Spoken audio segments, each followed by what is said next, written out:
오늘 말씀은 마태복음 7장 1절부터 14절의 말씀, 좁은 문으로 들어가라 제목을 가지고 오늘 말씀을 나누고자 합니다.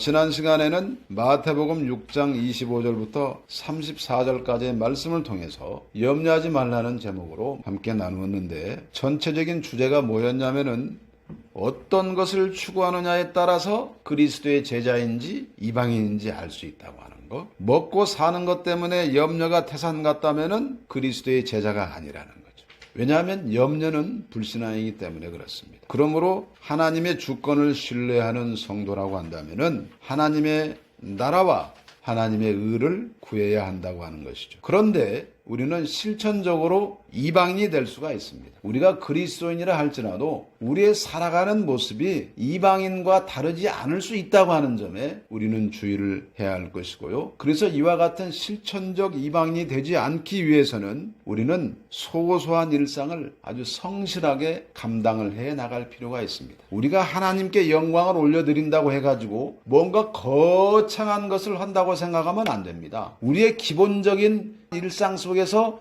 해야 할 일들을 잘 감당해 나가는 것이, 그것이 우선 첫째라는 거예요. 그럴 때 하나님이 우리에게 더 많은 일을 하게 하신다고 하는 사실을 잊지 말아야 할 것입니다. 그렇기 때문에 하나님을 신뢰하고 하루하루를 최선을 다하여서 살아가는 것이 궁극적으로 우리 하나님을 영화롭게 해드리는 것이다 하는 것을 잊지 맙시다. 그러므로 만약에 우리가 어떠한 일로 힘들고 괴로워하고 염려하는 것이 있다고 한다면은 정말 단 하루만이라도 딱 그 염려, 근심, 걱정을 멈추고 하나님 앞에 무릎을 꿇고 기도할 수 있으면 좋겠습니다. 그리스도의 제자라고 하는 것은 적어도 세상 사람들보다는 좀 더 열심히 살고 더 깨끗한 모습으로 더 나은 의를 드러내면서 살아야 되지 않겠습니까? 그것이 바로 하나님의 뜻을 실천하는 것이라고 생각을 해보아야 할 것입니다. 그러기 위해서는 우리가 더 많은 수고와 노력이 필요하게 되는 것인데 어떻게 해야 되겠어요? 우리가 좀 손해를 보는 일도 있을 것이고요, 어려움을 당하는 일도 있을 것이고요, 또 괜히 남한테 오해받고 욕먹는 일도 있을 것이고 그럴 텐데, 그런 것들조차도 그냥 허허하고 웃어넘길 수 있는 그런 진정한 여유로움이 우리에게 필요한 것이죠. 하나님의 주권을 믿고 나아가기 때문에, 하나님의 주권에 따른 섭리 때문에 우리는 반드시 잘 될 수밖에 없다고 하는 사실을 알아야 돼요. 왜? 우리는 하나님의 언약 백성이기 때문에. 영원전에 하나님이 우리를 택하셨잖아요. 하나님의 자녀를 삼아주셨잖아요. 자녀는 아버지가 책임지잖아요. 근데 뭐가 문제냐는 거예요, 성경 말씀은. 그렇잖아요? 그러니까 우리가 이 말씀을 붙들고 살아갈 때 하나님의 주권적 섭리를 신뢰하고 하나님께서 우리에게 역사하실 것을 확신하고 하나님 나라와 하나님의 의를 구하면서 우리의 보물을 하늘에 쌓아두고, 그래서 우리가 진짜 그리스도인다운 그런 품격을 드러내면서 살아보아야 하겠다 하는 겁니다. 그러면은 하나님 우리에게 길을 내주시는 거예요. 하나님의 이름을 높여드리면서 살아가는 인생에게는 하나님이 길을 내주신다. 아멘? 그러니까 우리가 하나님 나라와 그의 의를 구하는 가운데 하나님이 은혜도 주시고 복도 주신다 하는 사실을 잊지 말고 하루하루 최선을 다해서 살아봅시다. 아멘. 그러면 이제 오늘 말씀을 함께 나눠야 되는데, 오늘 말씀 마태복음 7장 1절부터 14절이에요. 좁은 문으로 들어가라는 거예요. 좁은 문으로 들어가고 싶은 사람이 누가 있겠어요? 넓은 문, 쉽고 편한 문, 그런 길로 가려고 할 거 아니겠습니까? 그런 문으로 들어가려고 할 텐데, 전체 내용은 그야말로 이제 산상수훈을 정리하는 내용으로 전개가 돼요. 7장 자체가 이제 산상수훈을 정리하는 것이니까. 그런데 1절부터 6절까지는 비판하고 정죄하지 말라는 거예요. 뭐 너의 허물과 죄악을 먼저 보라. 그리고 네가 회개할 것 있으면 하나님께 회개하고 용서를 받은 후에 형제들의 일에 좀 간섭도 해봐라, 그 말이에요. 근데 너는 네 꼬라지는 보지 못하면서 왜 남의 일에만 간섭을 해가지고 이 사람은 어떻고 저 사람은 어떻고 그러냐 이 말이에요. 그러지 말라고 말하는 겁니다. 최선을 다하면서 살아야 되지만, 최선을 다해서 형제들의 그 어려운 상황을 돌봐주고 해야 되지만, 또 그렇다 해가지고 또 그냥 우리 주님을 거부하고 복음을 거부하고 아주 패역한 모습을 보이는 사람한테까지 신경 쓸 수 있는 그런 여유는 없다는 거지. 물론 그 사람들도 신경을 써야 되지만 우선 당장은 그러라는 거죠. 그리고 7절부터 12절은 이제 구하고 찾고 두드리는 그런 기도의 원리. 이거는 자신의 구원을 구하는 거예요. 나를 구원하여 주십시오라고 기도하는 것인데 하나님 나라와 그의 의를 구하는 것이죠. 그래서 찾고 구하면은 좋은 것을 주신다고 말씀을 하고 있잖아요. 그것도 무슨 얘기입니까? 영과 육을 건강하게 해주신다는 거예요. 그러고 난 다음에 남을 먼저 대접하라고 말씀을 하는데 이거는 황금률 아닙니까? 성도라면은 잘 대접을 할 줄 알아야 된다. 그래야 하나님께 복을 받는다 그런 말씀이에요. 근데 이 말을 나는 다르게 말하고 싶어. 이미 복을 받은 사람들이기 때문에 남을 잘 대접을 해야 된다. 아멘. 그래서 희생하고 섬기는 신앙의 실천 원리를 말해주고 있습니다. 잘 대접하는 사람이 잘 대접을 받고 살게 되어 있는 것이죠. 이와 같은 원리는 이미 하나님의 법과 선지자를 통한 계시의 말씀에 담겨 있다는 거예요. 그러니까 이건 무슨 얘기예요? 바로 하나님의 명령이다 그런 말씀이죠. 그리고 13절과 14절은 산상수훈의 이제 결론이 시작이 되는 부분, 좁은 문으로 들어가라는 것. 제자로서 겪을 수 있는 온갖 어려움을 한번 극복해보라. 이런 요구를 하고 계시는 겁니다. 세상은 넓고 편한 길을 제시하고 있다는 것이죠. 그래서 오늘 전체적으로 주제를 한번 뭉뚱그려 봤더니 자 한번 봅시다. 비판과 정죄를 삼가고 하나님 앞에 자신을 내놓고 먼저 돌아보라. 그리고 아무나 사귀지 말라. 신앙의 해를 자초하지 말라. 하나님 나라와 그의 의를 찾고 구하며 희생하고 섬기는 신앙의 원리를 실천해보라. 그리하여 좁은 문을 향하는 자의 삶을 세상에 펼쳐 보이라. 이렇게 정해보았습니다. 그래서 먼저 1절부터 5절까지의 말씀을 살펴보겠습니다. 비판을 받지 아니하려거든 비판하지 말라. 너희가 비판하는 그 비판으로 너희가 비판을 받을 것이요 너희가 헤아리는 그 헤아림으로 너희가 헤아림을 받을 것이니라. 어찌하여 형제의 눈 속에 있는 티는 보고 내 눈 속에 있는 들보는 깨닫지 못하느냐. 보라, 내 눈 속에 들보가 있는데 어찌하여 형제에게 말하기를 나로 내 눈 속에 있는 티를 빼게 하라 하겠느냐. 외식하는 자여 먼저 내 눈 속에서 들보를 빼어라. 그 후에야 밝히 보고 형제의 눈 속에서 티를 빼리라. 아멘. 지금 이 이야기는 비판과 정죄를 삼가고 너를 먼저 돌아보라 하는 이야기인데 우리가 이제 믿음이 좋다고 하는 사람일수록 특히 어떠한 신학을 한 사람일수록 내가 여기서 어떠한 신학이라고 말하기는 참 곤란한데 어쨌든 이 믿음이 좋다고 하는 사람들일수록 그리고 신학 공부를 많이 한 사람일수록 남을 비판하고 정죄하는 그런 오류에 빠져요. 자신에게는 관대해. 남한테는 가혹한데 자신에게는 관대해. 그리고 형제들에게 공정한 잣대를 사용하지 않아. 형제의 티끌만 보고 자기 눈에 들보는 생각하지 않습니다.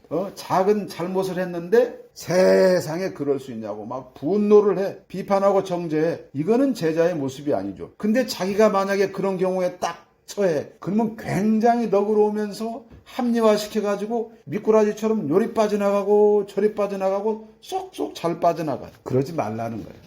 하나님 앞에 자신을 내놓고 자기를 돌아보면서 하나님의 긍휼과 자비를 구하라는 거예요. 그래서 하나님께 용서를 받은 후에 하나님의 은혜를 입은 후에 그때서야 형제들의 문제에 개입을 하라는 거예요.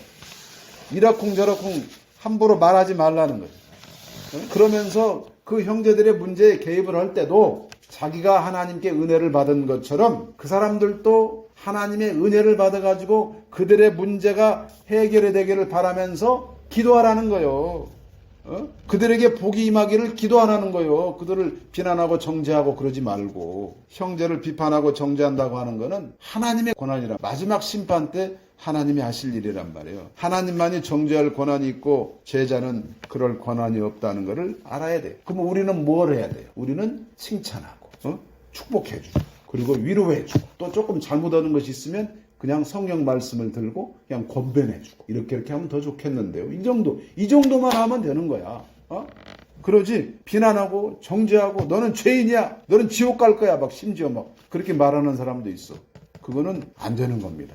그 저주가 어떻게 돼요? 자기에게 돌아온 줄 알아야 돼. 그 멍청한 짓이에요. 그 다음에 6절 봅시다. 거룩한 것을 개에게 주지 말며 너희 진주를 돼지 앞에 던지지 말라. 그들이 그것을 발로 밟고 돌이켜 너희를 찢어 상하게 할까 염려하라. 아멘. 이거 무분별한 교제를 하지 말라는 이야기인데 자기에게 신앙의 해가 생길 수 있기 때문에 그리고 정죄 비판하지 말라고 하는 말씀을 모든 사람에게 적용할 필요는 없다는 권면입니다. 여기서 거룩한 것이 뭐냐면은 제사 지낼 때의 제물을 말하는 거예요. 제사 지내고 난 제물을 누가 먹어요? 제사장들이 먹어요. 제사장들은 누구예요? 구별된 사람들이에요. 그러니까 구별된 사람들이라고 하는 것은 어떤 뜻이에요? 제물의 가치를 아는 사람들이죠. 이런 사람들에게 거룩한 것을 주는 거예요. 그런데 여기에서 표현된 대로 개라든지 돼지, 거룩한 것을 제물을 개에게 두지 말라, 또 진주를 돼지 앞에 놓지 말라. 이건 무슨 얘기예요? 가치를 모르는 사람들에게는 줄 필요가 없다고 말하는 거예요. 이 복음이라고 하는 게 그런 거죠.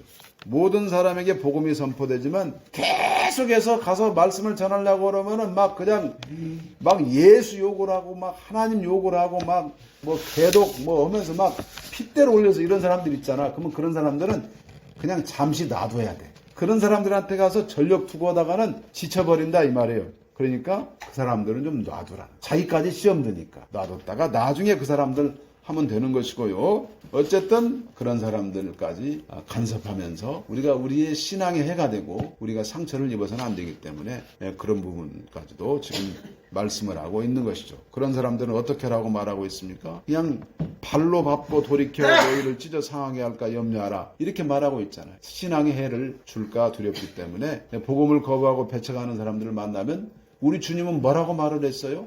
그냥 발에 먼지를 떨어버리라고 말씀했잖아요. 제자들을 파송하면서. 무슨 얘기냐? 그들과 아무 관련이 없다는 의사표시를 하라는 것이죠. 아주 이런 부분에 있어서는 우리가 지혜롭게 처신해야 되지. 지혜롭게 처신하지 않으면 진짜 우리가 상처를 입습니다. 조심해야 됩니다. 그 다음에 7절부터 12절인데요. 구하라 그리하면 너희에게 주실 것이요. 찾으라 그리하면 찾아낼 것이요. 문을 두드리라 그리하면 너에게 열릴 것이니 구하는 이마다 받을 것이요 찾는 이는 찾아낼 것이요 두드리는 이에게는 열릴 것이니라. 너희 중에 누가 아들이 떡을 달라 하는데 돌을 주며 생선을 달라 하는데 뱀을 줄 사람이 있겠느냐? 너희가 악한 자라도 좋은 것으로 자식에게 줄 알거든 하물며 하늘에 계신 너희 아버지께서 구하는 자에게 좋은 것으로 주시지 않겠느냐? 그러므로 무엇이든지 남에게 대접을 받고자 하는 대로 너희도 남을 대접하라. 이것이 율법이요 선지자니라. 아멘. 지금 두 번째 말씀은 뭐 어떤 말씀이에요? 하나님을 찾고 구하라는 거잖아요. 그리고 어떻게 하라? 이웃을 대접하라는 거죠. 그러니까 하나님을 향한 태도를 지금 말하고 기도를 어떻게 해야 되는지 그 원리를 말씀해 주고 있는데 지속적으로 기도하라는 겁니다. 구하고 찾고 두드리는 것, 이거는 하나님의 명령입니다. 현재형이죠. 현재형으로 말하고 있기 때문에 종말이 올 때까지 계속 해야 돼. 기도라는 게 그런 거예요. 이제 우리가 보통 금요일날 저녁에 심야기도 하고 나면은 그 다음날 새벽기도를 쉬잖아, 교회마다. 그러면 쉬면은 기도까지 쉬어. 집에서라도 해야지. 근데 기도까지 쉰다고? 그건 잘못된 거예요. 왜? 기도 어젯밤에 실컷 했다고 오늘 기도 쉰다? 그건 말이 안 되네. 자, 봐봐. 오늘 밥 많이 먹었어. 오늘 밥을 이틀껏 먹었다고. 내일 가면 배 안 고파요? 또 고파요. 그러니까 뭐예요? 기도는 그날 하는 거예요. 현재형이라고, 현재. 그걸 알아야 돼요. 그런데 여기서 지금 어떤 걸 기도하라고 그래? 하나님 나라와 그의 의를 구하는 기도를 하라는 거예요. 그런데 이 본문을 갖다가 자기 마음대로 뭔가 막 기도를 하기만 하면 다 응답해 주실 것으로 착각하고 오해를 해가지고 자기 마음대로 갖다 쓰는 사람들이 있어요. 그거는 안 되는 거예요. 기도의 번지수가 틀리면 안 된다. 아멘? 기도의 번지수가 맞아야 되는 거예요. 그래서 우리 주님은 이미 6장 32절에서 자기중심의 기도를 하지 말라고 했잖아요. 자기중심의 기도는 이방인들이나 하는 기도라고 말씀했잖아요. 하나님의 뜻에 맞게 기도하라고 말씀을 했죠. 하나님께서는 그럴 때에 자녀들에게 최고로 좋은 것을 주신다고 말씀을 했는데 같은 내용이 나와 있는 누가복음에서는 11장 13절에 좋은 것을 성령이라고 표현을 하고 있습니다. 그러지만 마태는 우리 삶에 필요한 것들까지도 염두에 두고서 그냥 좋은 것이라고 표현을 했다, 이렇게 이해할 수가 있겠습니다. 그러니까 하나님 나라와 그의 의를 구하고 찾고 두드리는 성도들에게, 즉 하나님 중심으로 살아가는 제자들에게 하나님이 영과 육을 강건하게 만들어 주시는 거지. 이건 영의 문제만이 아니라는 거예요. 그럼 육이 강건해지려면 어떻게 해야 돼? 먹는 것도 필요하지. 그죠? 그러니까 그런 것들도 구할 수 있다는 말씀을 지금 하고 있는 겁니다. 하나님 중심으로 살아가는 그리스도의 제자들에게, 이 사람들은 어떤 사람들이에요? 하나님을 신뢰하고 의지하고 살아가잖아요. 그러니까 이 땅에서 제자로 살아갈 수 있도록 환경을 열어주시고 그 상황을 만들어 주셔서 영원히 문제가 되지 않도록 만들어 주시는 거예요. 우리가 먹고 사는 문제 해결 안 되면 이 영혼의 문제도 심각해진다고 말씀을 드렸잖아요. 그러니 그런 상황들을 하나님이 만들어 주신다 하는 것을 잊지 마시길 바랍니다. 아멘. 그 다음에 12절은 소위 황금률이라고 하는 겁니다. 산상수훈의 이제 5장 17절, 내가 율법이나 선지자를 폐하러 온 줄로 생각하지 말라. 폐하러 온 것이 아니요 완전하게 하려 함이라. 거기서부터 시작을 해가지고 지금 이 12절까지 전체의 결론이 뭐예요? 요약이 바로 이 황금률이라고 할 수 있는 겁니다. 황금률. 이 황금률이 뭐예요? 남을 대접하라는 거잖아요. 알렉산더 세베루스라고 하는 로마 황제가 자기의 궁전 벽에다가 이 말씀을 떡하니 새겨놨어요. 황금으로 이렇게 새겨놨다고. 그때부터 이거를 황금률이다 이렇게 말하기 시작했다고 하는데, 타인 중심의 삶을 적극적으로 실천하라는 거예요. 남을 대접하라고 하는 말씀. 남을 대접하라고 하면 내 것을 드려야 되잖아요. 내 것을 일정 부분 손해를 봐야 되잖아. 그러니까 어떤 삶이야? 타인 중심의 삶, 이타적인 삶을 말하는 겁니다. 이것이 바로 율법과 선지자의 가르침이라고 말씀을 하고 있어요. 이거는 그렇기 때문에 뭐예요? 하나님의 명령이라는 거지. 하나님의 명령. 마태복음 22장 39절에서 내 이웃을 내 자신같이 사랑하라 하신 말씀이 바로 이 말씀이라고 하는 거예요. 그러니까 우리가 어떤 윤리적인 판단을 할 때에 일반적으로 이 황금률을 뛰어넘는 그런 원칙을 우리가 찾아볼 수 있다 없다? 없어요. 예? 이게 아주 그냥 어쩌면 이 세상에 존재하는 그런 법률 가운데서 가장 확실한 법률일 수가 있다고. 자기 부정을 해야 돼. 일단 아이고 나보다 못난 사람이 어디 있겠어, 나는 아무것도 아니야, 이런 그 인식이, 자기 인식이 있어야 되고, 그 바탕 위에 이타적인 사랑을 실천할 수 있어야 한다, 그런 말씀입니다. 아멘이죠.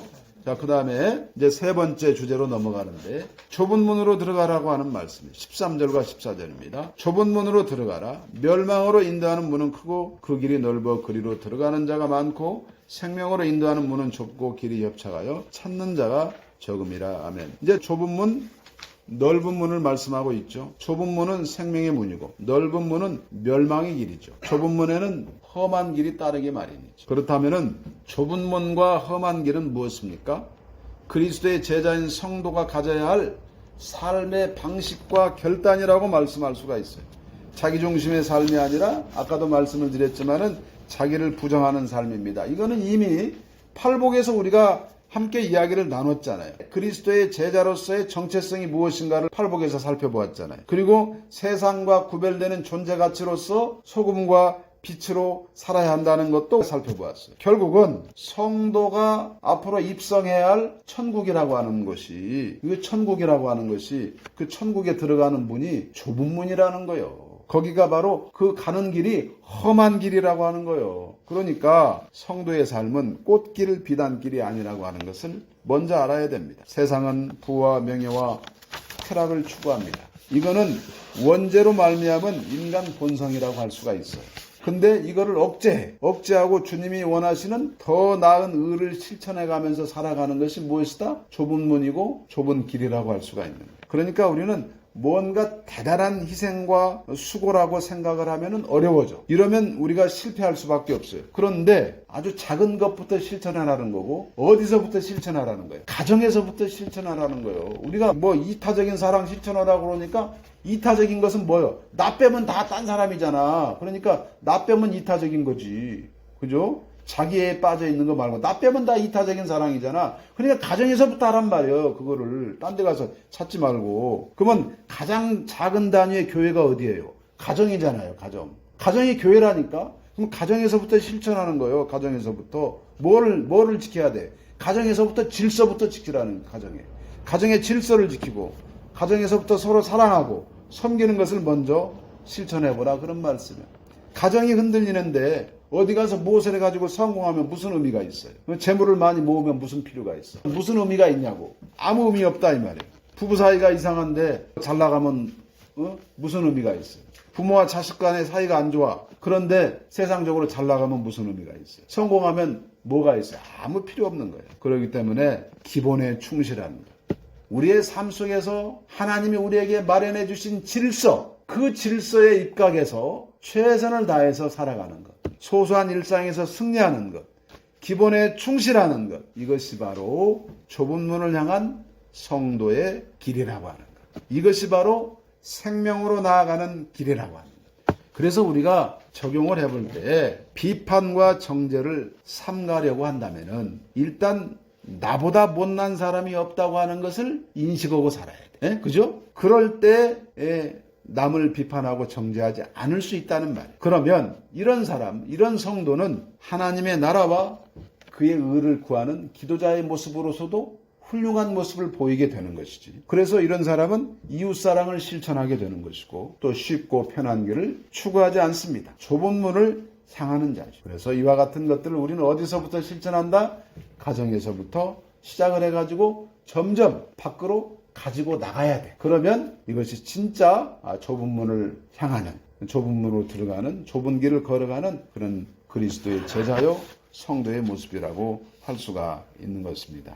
그래서 우리는 다시 한번 전체적으로 정리를 해보면 습관적으로 남을 비판하거나 정죄하지 말라. 이거는 하나님의 권리를 침해하는 것이다.